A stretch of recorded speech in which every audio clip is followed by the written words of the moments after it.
Halo teman-teman, selamat datang di kelas Sourdough Country Bread. Perkenalkan saya Nada dari Sustainable Indonesia.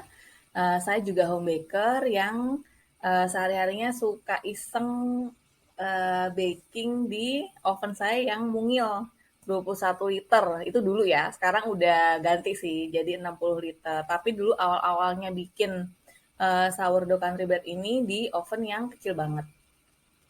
Oke, nah buat teman-teman yang belum pernah makan sourdough country bread, nanti jangan kaget ya kalau lihat hasilnya itu ternyata bukan seperti roti yang umumnya kita familiar gitu. Kalau orang Asia kan sukanya rotinya lembut, terus manis kadang-kadang gitu. Tapi karakteristik sourdough country bread ini memang kulitnya tebal, keras, dan dalamnya chewy. Memang seperti itu, bukan salah rotinya atau salah bikinnya. Nah, jadi kalau buat saya sendiri itu justru yang bikin saya kangen sama si sourdough country bread ini gitu. Nah, saya sendiri jualan itu malah jualannya soft sourdough bread karena orang Indonesia emang lebih suka roti yang lembut-lembut seperti itu. Di kelas ini pun saya ajarin, saya sharing si resep yang biasa saya buat jualan gitu. Nah, jadi si sourdough country bread ini dia memang karena dia adalah roti fermentasi yang panjang, maka ada rasa asamnya, makanya namanya sourdough. Terus juga karena dia menggunakan ragi alami, maka dia harus dipanggang di suhu yang tinggi, itu yang menyebabkan tekstur luarnya itu cenderung keras gitu. Dan kalau memang pakai ragi sourdough, memang dalamnya lebih chewy. Nah, terus nih kalau kalian tahu roti sourdough, pasti yang di pikiran tuh rotinya bentuknya seperti ini ya. Open crumb, jadi pori-porinya besar di dalamnya, terus ada ear-nya. Nah, apakah roti yang seperti ini bukan sourdough country bread juga? Ya tetap, dia tetap sourdough country bread atau rustic bread. Di sini nih paling cuma ada dua ya yang ada ear-nya, yang lain tidak ada. Kenapa saya share ini? Supaya teman-teman nanti nggak frustasi gitu, nggak bisa bikin roti kayak gini. Karena roti yang seperti ini itu butuh latihan lebih banyak, butuh presisi banget gitu. Dan bahkan experience baker pun kadang-kadang susah achieve ini. Aku tadinya tuh mau share screenshotan dua baker yang aku suka, yang aku follow, tapi terlalu banyak nanti aku share di grup aja. Apa yang mereka katakan tentang si ear ini, satu lagi tentang open crumb dan ear. Oke, jadi jangan frustasi kalau belum bisa bikin si ear sama si open crumb itu. Tapi memang rada susah. Saya pun sekarang open crumb ini udah nggak peduli lah gitu. Kalau ear ya kadang-kadang masih suka aja karena memang cantik ya kelihatannya. Dan sekali lagi itu hanya apa ya, estetika aja, tapi isinya tuh tetap sama rasanya, tetap roti-roti juga. Nah, apa yang harus diperhatikan untuk bisa sukses bikin roti sourdough, terutama kalau kalian mau bikin ada ear-nya gitu. Ini yang harus diperhatikan. Pertama, starternya harus sehat dan kuat. Sehat dan kuat itu artinya dia naik secara konsisten, mengembang secara konsisten. Misalnya, biasanya kalau dikasih makan satu banding satu, starternya 30 gram, air 30 gram, tepungnya 30 gram, dia akan mengembang 3 jam. 3 jam itu dia udah naik 2 kali. Kalau misalnya besoknya dikasih makan kayak gitu tiba-tiba 6 jam, itu berarti nggak konsisten gitu. Jadi dia biasanya udah bisa ditebak behaviornya. Itu berarti dia menunjukkan dia starternya sehat dan kuat. Terus yang kedua, yang menentukan lagi adalah kekuatan sekaligus kelenturan gluten network. Jadi gluten network itu di dalamnya tuh kayak gini nih, kayak lattice yang nyambung-nyambung saling saling memegang dirinya sendiri. Nah, di tengah-tengahnya ini dia bisa menyimpan apa, udara gitu. Nah, nanti udara itu yang expand, si lattice-nya ini akan ikut mengembang. Kalau dia nggak kuat, dia akan ambruk. Tapi kalau dia terlalu kencang, dia nggak bisa ngembang juga gitu. Jadi malah bantet. Jadi dua-duanya, kalau terlalu kuat bantet, terlalu lentur bantet. Kalau kasusnya di sourdough ya, kalau mungkin kalau pakai ragi pabrikan nggak masalah kenceng. Karena dia kan memang kuat mendorong. Tapi kalau ragi alami ini memang lebih sensitif gitu. Jadi harus ada keseimbangan antara dia kuat sama dia lentur juga. Nanti di tutorial perhatiin aja, ada berbagai macam metode dan cara diikutin. Jadi kalau di awal kita mau bikin dia kuat, nanti abis itu di terakhir-terakhir itu kita mau mempertahankan kelenturannya. Seperti itu. Terus yang ketiga, waktu bulk proofing yang pas. Jadi seperti layaknya bikin roti yang lain, sourdough itu 2 kali mengembang dipanggang tandanya. Tapi ngelihat 2 kali ngembangnya itu yang susah, karena kan rotinya itu kita bikin rotinya berbeda gitu, nggak kayak kalau bikin pakai roti lagi biasa itu habis diadon sampai kalis, ditaruh, terus udah ditunggu sampai dia mengembang 2 kali kelihatan. Tapi kalau sourdough itu sambil ngembang sambil diolah, sambil dipegang-pegang, dilipat-lipat, jadi nggak kelihatan dia sebenarnya udah naik 2 kali apa enggak. Nanti ada caranya untuk ngelihat dia sudah naik 2 kali atau tidak pakai aliquot jar. Nah, apa namanya, untuk dapetin ear juga itu ngembangnya harus di antara 80 sampai 100%. Kalau over lebih dari 100%, rotinya kan udah ngembang nih, udah ngembang cukup besar. Jadi pas dimasukin oven ya dia nambah dikit lagi aja gitu. Makanya biasanya ear-nya tuh nggak dapet. Jadi ear itu memang butuh si roti itu mengembang dengan optimal di oven, bukan di luar. Tapi kalau teman-teman nggak peduli sama ear ya udah itu lebih mudah bikin roti sourdough ini. Yang penting dia naik udah 2 kali kira-kira masukin ke oven jadi seperti itu. Terus yang keempat scoring. Jadi kalau teman-teman lihat scoring ini bukan yang ornamen ya, tapi scoring yang slash di samping yang panjang itu harus ada kemiringan tertentu, kedalaman tertentu gitu. Terus untuk bisa bikin ear-nya. Sekali lagi kalau teman-teman nggak masalah sama ear itu bisa slash di tengah, slash di mana aja gitu. Yang tadi aku tunjukin kan dia bentuknya macam-macam ya. Justru kalau mau bikin apa namanya ornamental scoring yang cantik tapi nggak sobeknya nggak banyak itu justru harus rotinya di overproofing supaya dia nggak sobek di mana-mana jadi gambar itu tetap intact gitu. Terus yang kelima memanggang, ini memanggang salah satu yang krusial, harus dipanggang di suhu tinggi, ini nggak boleh, nggak ada apa ya, nggak ada negosiasi di sini, suhu internal, jadi bukan suhu knob-nya itu ya, karena dialnya itu bisa ngomong 250 tapi suhu internalnya nggak 250 gitu. Jadi kalau teman-teman punya termometer apa namanya termometer oven yang di dalam dimasukin itu cek lebih baik. Kalau enggak ya nggak apa-apa juga. Tapi tinggal lihat aja oh ini kayaknya kemarin tuh berarti kurang panas atau terlalu panas gitu. Ya sebenarnya dengan kita coba-coba tuh bisa gitu. Cuman prosesnya lebih mau ngulik aja. Jadi suhu internal itu wajib 230 sampai 250, nggak bisa ditawar-tawar. Terus dia butuh steam atau uap untuk permukaan rotinya nggak keburu mengeras. Jadi kan habis di skor dimasukin ke oven, nanti kan ada bagian yang perlu merekah. Kalau dia cukup karena ovennya panas banget dan ini nggak ada uap air, maka dia ikutan keras. Kalau udah keras ya udah dia nggak bisa ngembang lagi, tetap aja kayak gitu. Tapi kalau dia banyak uap airnya, itu dia akan bisa ngembang karena dia basah terus. Atau ya pakai Dutch oven. Dutch oven itu salah satunya fungsinya adalah untuk trap steam supaya dia bisa merekah. Nanti di manggang ini ada sesi sendiri ya di belakang. Terus peralatan yang masuk juga harus dipanaskan terlebih dahulu karena kalau nggak panas, kemarin tuh ada yang nanya boleh pakai loyang nggak? Boleh pakai loyang biasa gitu, tapi loyangnya dimasukin dulu di dalam oven. Nanti kalau mau manggang, loyangnya dikeluarin, masukin rotinya, taruh, masukin lagi. Jadi bukan loyang sama roti dingin-dingin dimasukin. Nah itu drop sih suhu ovennya seperti itu.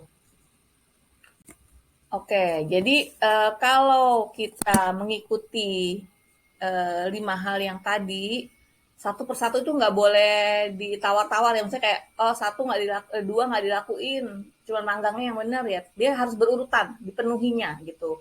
Jadi kalau misalnya itu dipenuhi, mudah-mudahan kalian bisa bikin roti dengan oven spring seperti ini. Ini namanya oven spring ya, dari dia dimasukin dia bisa mengembang dengan cukup maksimal, itu namanya oven spring. Oke, ini sekarang kita masuk ke resep dasar untuk satu roti. Nanti kalau untuk 2 roti saya taruh di grup aja karena ntar terlalu banyak. Jadi bedanya sebenarnya 1 roti sama 2 roti di timingnya aja, ada step yang harus ditambahkan di prosesnya. Seperti itu. Jadi ini resep dasar untuk 1 roti. Tepungnya tepung roti 100%, nggak ada campuran yang lain. Terus suhu ruangannya 28 sampai 31 derajat.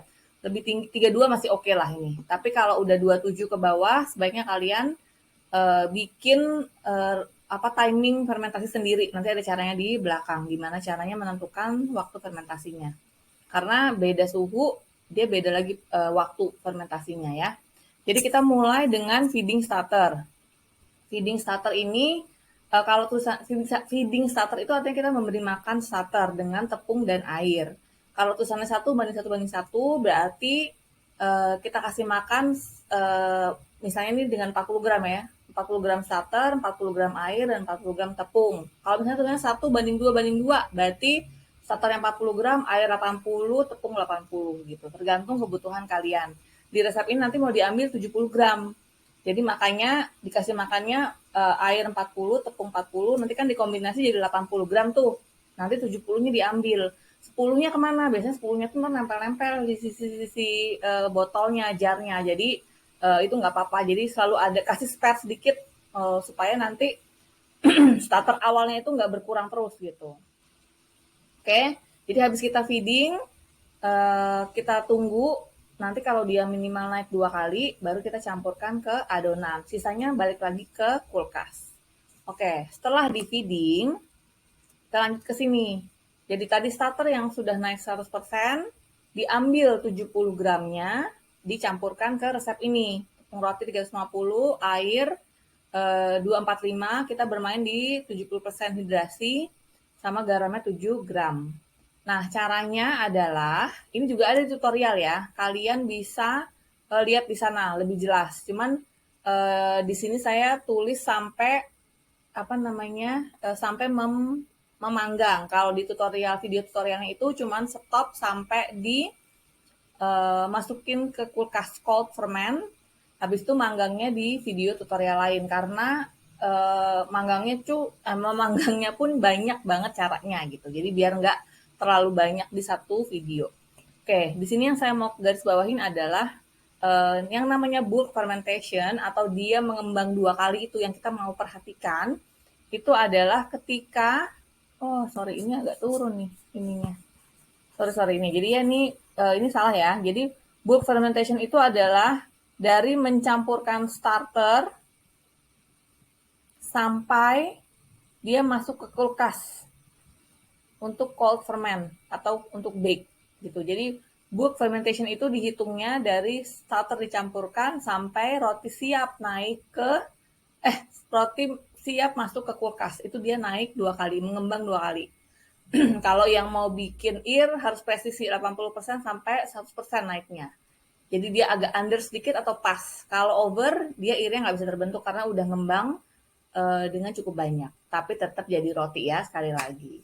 Habis cold ferment minimal 6 jam. Kalau saya biasanya selesai bikin tuh bisa jam 3 sore, nanti saya panggangnya besok pagi lagi. Jadi bisa 16 jam, 18 jam, bisa 2 hari gitu ya. Jadi tuh kalau di kulkas nggak masalah. Dia bisa, jadi makin lama dia terfermentasi di kulkas, dia makin asam, tapi juga tingkat gluten sama patinya jauh berkurang gitu. Jadi tergantung selera itu ya. Oh, dipanggang hari yang sama bisa nggak? Bisa. Tapi berarti airnya nggak bisa terbentuk karena salah satu fungsinya cold ferment juga biar ada kulitnya di luarnya itu biar untuk mempermudah dia merekah. Terus gluten dan patinya juga belum terbreakdown, jadi sama aja kayak roti biasa gitu ya. Untuk orang-orang yang sensitif sama gluten atau perutnya tuh sensitif juga sama fermentasi pati gitu-gitu ya. Biasanya kalau dia makannya nggak difermentasi dulu rotinya, nanti bisa ada efek samping gitu kayak melilit, ada yang diare gitu. Teman saya ada yang nggak bisa makan roti lain kecuali roti sourdough. Jadi itu wajib untuk orang-orang seperti itu wajib di fermentasi. Kalau bisa makin panjang makin baik. Oke, habis kita cold ferment, baru kita masuk langsung ke panggang keesokan harinya. Ini semua ada di video tutorial. Ini nggak perlu saya jelasin nggak perlu jelasin satu-satu kepanjangan. Nanti lihat aja videonya, diikutin. Terus ini jangan lupa ya, bulk fermentation itu ini salah nih. Dia harusnya dari mencampur starter sampai ke masuk ke kulkas, naik 2 kali. Oke. Nah, seperti yang saya bilang sebelum-sebelumnya, yang mempengaruhi waktu fermentasi adalah suhu. Makin tinggi suhunya, dia makin cepat. Makin rendah suhunya, dia melambat. Terus level air. Makin banyak airnya, dia mempercepat. Makin sedikit, dia melambat. Kenapa coba? Makin banyak air, dia jadi cepat. Karena kalau makin banyak air, si adonannya itu lebih lemes. Karena dia lebih lemes, dia lebih gampang ngembanginnya. Nggak berantem sama si glutennya yang kenceng gitu. Jadi dia lebih lebih luas gitu untuk naik, makanya biasanya lebih cepat. Atau kalau misalnya dia airnya sedikit, yang kayak roti-roti umum yang kita suka bikin kayak donat gitu kan keras tuh adonannya. Itu dia akan lebih lama karena dia ngelawan si glutennya itu lebih usaha gitu. Jadi biasanya lebih lambat seperti itu. Terus jenis tepung. Kalau kalian pakai campuran whole wheat atau yang lainnya ya, itu pasti dia mempercepat waktu fermentasi karena di dalam tepungnya itu ada makanan yang disukai oleh bakteri dan raginya. Jadi dia kerjanya biasanya lebih kenceng gitu. Jadi akan mempengaruhi timing